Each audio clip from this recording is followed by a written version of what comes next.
അങ്ങനെ നമ്മൾ മധുരയിലെ കറക്കമൊക്കെ കഴിഞ്ഞ് മധുരയിൽ നിന്ന് നമ്മൾ രാമേശ്വരത്തേക്ക് പോയിരുന്നു കേട്ടോ. നമ്മൾ ഈ കാണുന്ന ട്രെയിനിനാണ് പോകുന്നത്. ട്രെയിനിൻ്റെ കോച്ച് നമുക്ക് കണ്ടുപിടിക്കാം. നമ്മൾ ഇവിടുന്ന് സെക്കൻഡ് ക്ലാസ് നമുക്ക് കിട്ടിയിരിക്കുന്നത്. ട്രെയിനിൽ കയറി ഇത് രാമനാഥപുരം വരെ ഉള്ളൂ കേട്ടോ ട്രെയിൻ. അവിടുന്ന് പിന്നെ ബസ്സിൽ പോകണം. രാമനാഥപുരം നമ്മൾ വന്ന് ഇറങ്ങി അവിടെ നമ്മളൊരു ബസ് പിടിക്കാൻ വേണ്ടി പോയിരുന്നു. ഒന്ന് വിസിറ്റർ ബസ് കിട്ടി. അത് നേരെ രാമേശ്വരത്തേക്കാണ് കേട്ടോ. 60 രൂപ ടിക്കറ്റും എടുത്ത് നേരെ രാമേശ്വരത്തേക്ക് പോകുന്നത് നമ്മൾ പാമ്പം പാലം വഴിയാണ് കേട്ടോ. പാമ്പം പാലം എന്ന് പറഞ്ഞു കഴിഞ്ഞാൽ കടലിൻ്റെ മുകളിൽ കൂടെയുള്ള ഒരു പാലമാണ്. 2 കിലോമീറ്റർ നീളമുണ്ട് ഈ പാലത്തിന്. അതുപോലെ തന്നെ ഇത് നമ്മൾ ബേ ഓഫ് ബംഗാൾ ഉൾക്കടൽ വഴിയാണ് പോകുന്നത്. ഇതിന് തന്നെ നമുക്ക് റൈറ്റ് സൈഡിൽ വരുന്നത് അറബിക്കടലാണ്. 2 കടലിൻ്റെ നടുക്കൂടിയാണ് പാലം പോകുന്നത്. നമ്മളിപ്പോൾ ബസ് പോകുന്നത് ലെഫ്റ്റ് സൈഡിൽ കാണുന്നതാണ് ട്രെയിൻ പോകുന്ന പാലം. നല്ല രസമാണ്, നല്ല വ്യൂ ആണ്.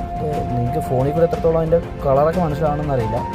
നല്ലൊരു പ്രത്യേകതരം കളറാണ്. എന്ത് ഭംഗി കാണാമെന്നറിയാം. നേരെ 2 കിലോമീറ്റർ ദൂരമുണ്ട്. ഇത് 99 പില്ലറുകളുള്ള ഒരു പാലമാണ് കേട്ടത്. അവിടുന്ന് നമ്മൾ നേരെ ഈ പാലം ചെന്ന് ഇറങ്ങുന്നത് പാമ്പൻ ഐലൻഡിലാണ്. അവിടുന്ന് കുറച്ചും കൂടി പോയി കഴിഞ്ഞാൽ രാമേശ്വരം എത്താറായി. നമ്മളങ്ങനെ രാമേശ്വരത്ത് ഇറങ്ങി. ഇപ്പോൾ രാമേശ്വരത്തുള്ള സ്ട്രീറ്റിലൂടെയുള്ള നമുക്കൊരു യാത്രയാണ്. കുറേ കച്ചവടക്കാരുണ്ട്. കുറേ ശംഖുകൾ നിരത്തി വിൽക്കുന്നുണ്ട്. ശംഖുകളും കക്കായ അങ്ങനെ കുറേ ഐറ്റംസ് ഉണ്ടായിരുന്നു. ഞങ്ങൾ നടന്നപ്പോൾ ചേട്ടൻ ശംഖ് ഊതിക്കൊണ്ടിരിക്കുകയാണ്. നല്ല രീതിയിൽ സൗണ്ടൊക്കെ വരുന്നുണ്ട്. നമ്മളൊന്ന് മേടിച്ച് ട്രൈ ചെയ്യാൻ നോക്കി. ഊതി വെറും കാറ്റ് മാത്രമേ വരുന്നുള്ളൂ, സൗണ്ട് വരുന്നില്ല. അങ്ങനെ ഞങ്ങൾ അവരോട് പഠിപ്പിച്ചു തരാൻ പറഞ്ഞു. പുള്ളി ഏതോ രീതിയിലൊക്കെ പറഞ്ഞെന്നെങ്കിലും നമ്മൾ ഊതിയിട്ട് വരുന്നില്ല. എന്തായാലും നമ്മൾ ഒരെണ്ണം മേടിക്കാമെന്ന് വിചാരിച്ച് അങ്ങനെ പുള്ളിയെടുത്ത് നമ്മളൊരു 100 രൂപ കൊടുത്ത് നമ്മൾ ഒരെണ്ണം മേടിച്ച് പിന്നെ നമ്മൾ വീണ്ടും മുന്നോട്ട് നടക്കി കേട്ടോ. അപ്പോൾ നടക്കുന്ന വഴിക്ക് മൊത്തം സ്ട്രീറ്റ് നല്ല രസമാണ് കാണാൻ. അങ്ങനെ നമ്മൾ ഈ കാണുന്നതാണ് രാമേശ്വരം കടപ്പുറത്തേക്ക് പോകുന്നത്. ഇതാണ് നമ്മുടെ ഈ ആൾക്കാർ ബലിയൊക്കെ ഇടാൻ വരുന്ന സ്ഥലമായിട്ടത് രാമേശ്വരം. ഈ തമിഴ്നാട്ടിലൂടെ എങ്ങനെ പോയി കഴിഞ്ഞാൽ ഇങ്ങനെ കുറേ കാളകളൊക്കെ ഉണ്ട്. അത് നല്ലൊരു ഭംഗിയുള്ളൊരു ഇതാകട്ടെ. കുറേ കാളകളൊക്കെ ഉണ്ട്. നല്ല രസമല്ലേ അതിനെ കാണാൻ. ഇവിടെ നിന്ന് അങ്ങോട്ട് ബലികർമ്മങ്ങൾ നടക്കുന്ന സ്ഥലമായിട്ടാണ്. കുറേ ആളുകൾ വന്ന് അസ്ഥിയൊക്കെ ആയിട്ട് ഇവിടെ ഒന്ന് മുങ്ങുന്നൊക്കെ ഉണ്ട്.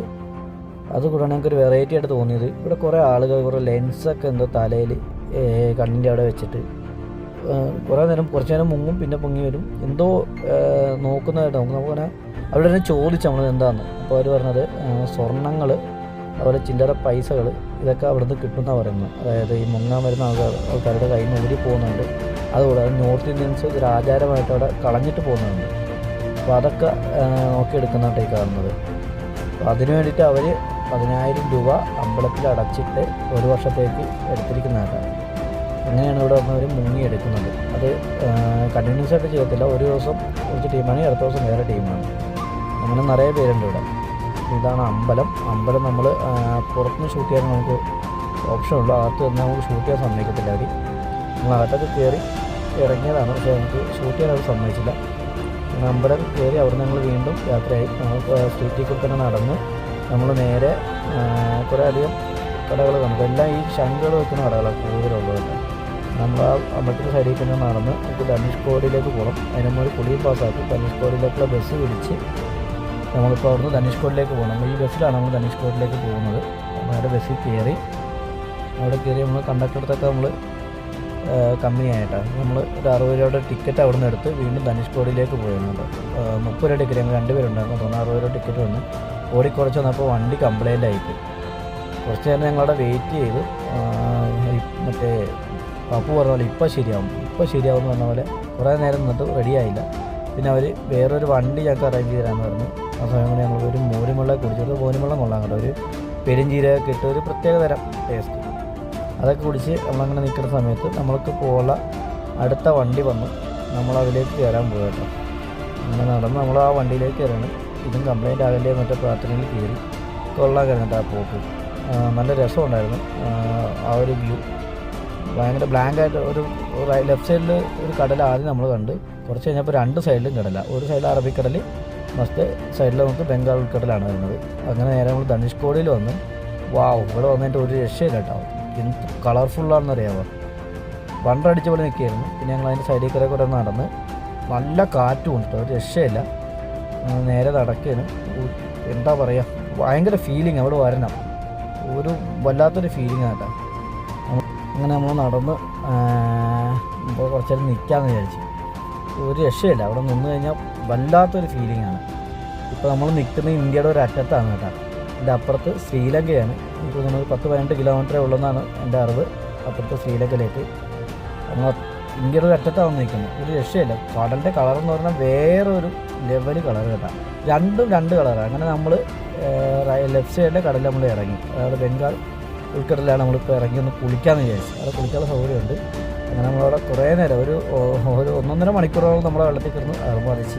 അത് കഴിഞ്ഞപ്പോഴാണ് നമ്മൾ ഓർത്തത് നമ്മുടെ കയ്യിൽ തിരിച്ചു പോകാൻ പൈസ ഇല്ല. കാരണം ഗൂഗിൾ പേ ആണ്. ഇവിടെ നെറ്റ്വർക്കോ കാര്യങ്ങളോ ഒന്നുമില്ല.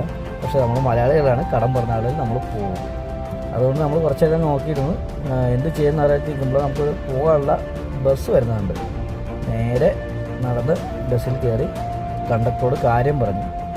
ടൗണിൽ ചെല്ലുമ്പോൾ പൈസ എടുത്തരാമെന്ന് പറഞ്ഞ് അങ്ങനെ ബസ്സിൽ കയറി യാത്രയായിരുന്നു കേട്ടോ.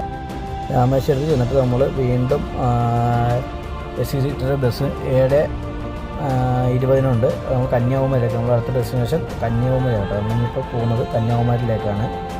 കന്യാകുമാരിയിൽ നിന്ന് നമ്മൾ സൺറൈസ് കാണാൻ വേണ്ടി പോവാണ്. അപ്പോൾ നമുക്ക് ഇവിടുന്ന് കന്യാകുമാരി ബസ് സ്റ്റാൻഡിൽ നിന്ന് നടക്കാവുന്ന ദൂരമേ ഉള്ളൂ കേട്ടോ ഇങ്ങോട്ടേക്ക്. ഞങ്ങൾ അവിടെ എത്തി. അവിടെ വന്ന് ഒരു 4-5 മണിയായപ്പോൾ ഞങ്ങൾ നടന്നിവിടെ വന്ന്. ഒരു രക്ഷയില്ലായിട്ട് നല്ല രസം. ആ സമയത്ത് ഇവിടെ നിന്ന് കാണാൻ കടലും കുറേ പാറകളും. കുറച്ച് മുന്നോട്ട് വരുമ്പോൾ ഒരു മണ്ഡപം പോലത്തെ ഒരു സാധനമുണ്ട്. അവിടെ നമുക്ക് ഇതുപോലെ അവിടെയും ബലിയിടുന്ന പരിപാടിയൊക്കെയാണ് തോന്നുന്നത്. ശാന്തിമാരുണ്ട്. കുറച്ചപ്പുറത്ത് കണ്ട ലൈറ്റും കാര്യങ്ങളും കാണാം. അതാണ് നമ്മുടെ വിവേകാനന്ദ പാറ കേട്ടോ. ആ ലൈറ്റ് കാണുന്ന ഗ്ലാസ് ബ്രിഡ്ജാണ്. അവിടെ കുറച്ച് അങ്ങോട്ട് നടന്നു നോക്കാമെന്ന് വിചാരിച്ച്. രാവിലെ ആയതുകൊണ്ട് അധികം ആരും വന്നിട്ടില്ല. 6 മണി കഴിഞ്ഞാൽ സൺറൈസ് കാണാൻ പറ്റുന്നതാണ് ചോദിച്ചപ്പോൾ അറിഞ്ഞത്. എന്നാലും കുറച്ച് ആൾക്കാരൊക്കെ വന്നിട്ടുണ്ട് കേട്ടോ. നല്ല രസം, നല്ല വ്യൂ ആണ്. നല്ല ഭയങ്കര ഫീലാണ് ഈ സമയത്തോടെ വന്ന് നിൽക്കാന്നുള്ളത്. അത്യാവശ്യം വെളിച്ചമൊക്കെ ഉണ്ട് കേട്ടോ. അങ്ങനെ നമ്മളതിന് ഒന്നുകൂടെ അടുത്ത് പോയി നോക്കി. അതാണ് ഗ്ലാസ് ബ്രിഡ്ജ്. കാണാം, നല്ല രസമുണ്ട് രാത്രി. ഇവിടെ ആയിട്ടാണ് സൂര്യൻ ഉദിച്ചതെന്നാണ് പറഞ്ഞത്. അതുകൊണ്ടാണ്. പക്ഷെ ഇപ്പോൾ അവിടെ ഒന്നുമില്ല. കുറേ ആൾക്കാർ വന്ന് ഇരിപ്പുണ്ട്. ലെഫ്റ്റ് സൈഡിൽ കുറച്ച് ആൾക്കാരുണ്ട് കാണാനായിട്ട്. അങ്ങനെ നമ്മളൊന്ന് താഴത്തേക്കൊക്കെ ഒന്ന് നടന്നു നോക്കാവുന്ന പ്ലാനിൽ അങ്ങനെ ഇരിക്കുന്നു. ഗ്ലാസ് ബ്രിഡ്ജ് തന്നെ രസമുണ്ടല്ലോ ഇവിടെ നോക്കിയിട്ട് കാണാൻ. ഒരു രക്ഷയില്ല കേട്ടോ. നല്ല ഒരു വൈബാണ്. ഈ സമയമായതുകൊണ്ടായിരിക്കും കേട്ടോ. ഒരു രക്ഷയില്ല. ഇച്ചിരി ലൈറ്റിങ് കുറവുണ്ടെന്ന് മാത്രമേ ഉള്ളൂ. ബാക്കിയെല്ലാം കൊണ്ട് ഓക്കെയാണ് ഈ ഒരു സമയം. എന്താ നല്ല രസമല്ലേ ഗ്ലാസ് ബ്രിഡ്ജിൻ്റെ ലൈറ്റിൻ്റെ ഓരോ ഡിസൈൻ വന്നിരിക്കുന്നുണ്ട്. ഒരു രക്ഷയില്ല. നമ്മൾ കുറച്ച് നേരമൊക്കെ അവിടെ നിന്ന് നമുക്കൊന്ന് താഴത്തേക്ക് നടന്നു നോക്കാമെന്ന് വിചാരിച്ചു. താഴത്തേക്ക് ചെറിയൊരു ഇറക്കം പോലെ ഉണ്ട് കേട്ടോ. നമ്മളങ്ങനെ ഇറങ്ങി അവിടെ നിന്ന് കഴിഞ്ഞാൽ ആ പാറയുടെ അടുത്തൊക്കെ ചെല്ലാം. അങ്ങോട്ട് പോകാൻ പറ്റുമെന്നറിയില്ല. എന്തായാലും ഒന്ന് പോയി നോക്കാം. നല്ല കാറ്റാണ് കേട്ടോ. ഒരു തണുത്ത കാറ്റാണ്. അല്ല ആ സമയമായതുകൊണ്ടായിരിക്കട്ടെ. ഈ ഒരു 5-10 ആയിട്ടുള്ളൂ ഇപ്പോൾ. ആ ഒരു സമയത്തിൻ്റെയാണത്. നല്ല രസമുണ്ട് കേട്ടോ. ഇവിടെ വന്ന് നിൽക്കണം ആ സമയത്ത്. അവിടെ വന്ന് നിന്ന് കുറച്ച് നിന്നപ്പോൾ ആ പാറയൊക്കെ കണ്ടു. അവിടെ ഇറങ്ങാൻ നോക്കിയിട്ട് ഒരു രക്ഷയില്ല. കാണാൻ നല്ല ഭംഗിയാണ്.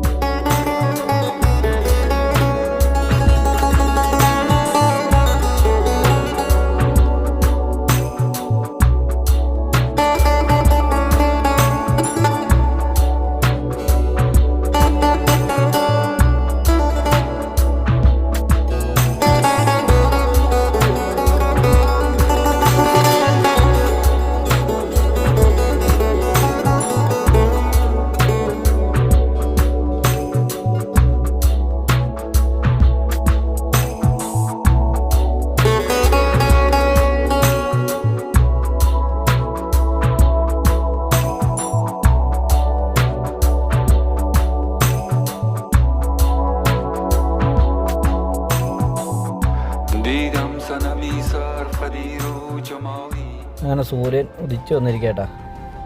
കൊള്ളാം. മഴക്കാറുണ്ട്, എന്നാലും കുഴപ്പമില്ല. അത്യാവശ്യം നല്ല രീതിയിൽ കാണാൻ പറ്റി. കൊള്ളാം, നല്ലൊരു വൈബുണ്ട് നോക്കി നിൽക്കാനായിട്ട്. കുറച്ച് നേരം നോക്കി നിന്ന് കഴിഞ്ഞപ്പോൾ തന്നെ മഴക്കാറൊന്നും മൂടി. പിന്നെ ഒന്നും കാണാനില്ല. അങ്ങനെ ഒരു ഇതായിട്ടുണ്ട്. അപ്പോൾ ഞങ്ങൾ എത്തുന്ന തിരിച്ച് പോയേക്കാന്ന് വെച്ചു. അങ്ങനെ നമ്മൾ നേരെ കന്യാകുമാരി റെയിൽവേ സ്റ്റേഷനിലെത്തി. അവിടുന്ന് തിരുവനന്തപുരത്തേക്ക് 8:40 ട്രെയിന് കിട്ടി. അതിൽ കയറി നമ്മളങ്ങനെ നേരെ തിരിച്ച് വീട്ടിലേക്ക് പോയി കേട്ടോ. അവിടുന്ന് തിരുവനന്തപുരത്ത് നിന്ന് നമുക്ക് ചേർത്തലയ്ക്കുള്ള ട്രെയിനും ഉണ്ടായിരുന്നു. അങ്ങനെ നമ്മൾ നേരെ ചേർത്തലയിലേക്ക്. വീട്ടിലേക്ക് നമ്മൾ പോയാണ്. ഈ യാത്ര നമ്മൾ അവസാനിപ്പിക്കുകയാണ്. അടുത്ത വീഡിയോ ആയിട്ട് പിന്നെ നമ്മൾ വീണ്ടും കാണുന്നതായിരിക്കും.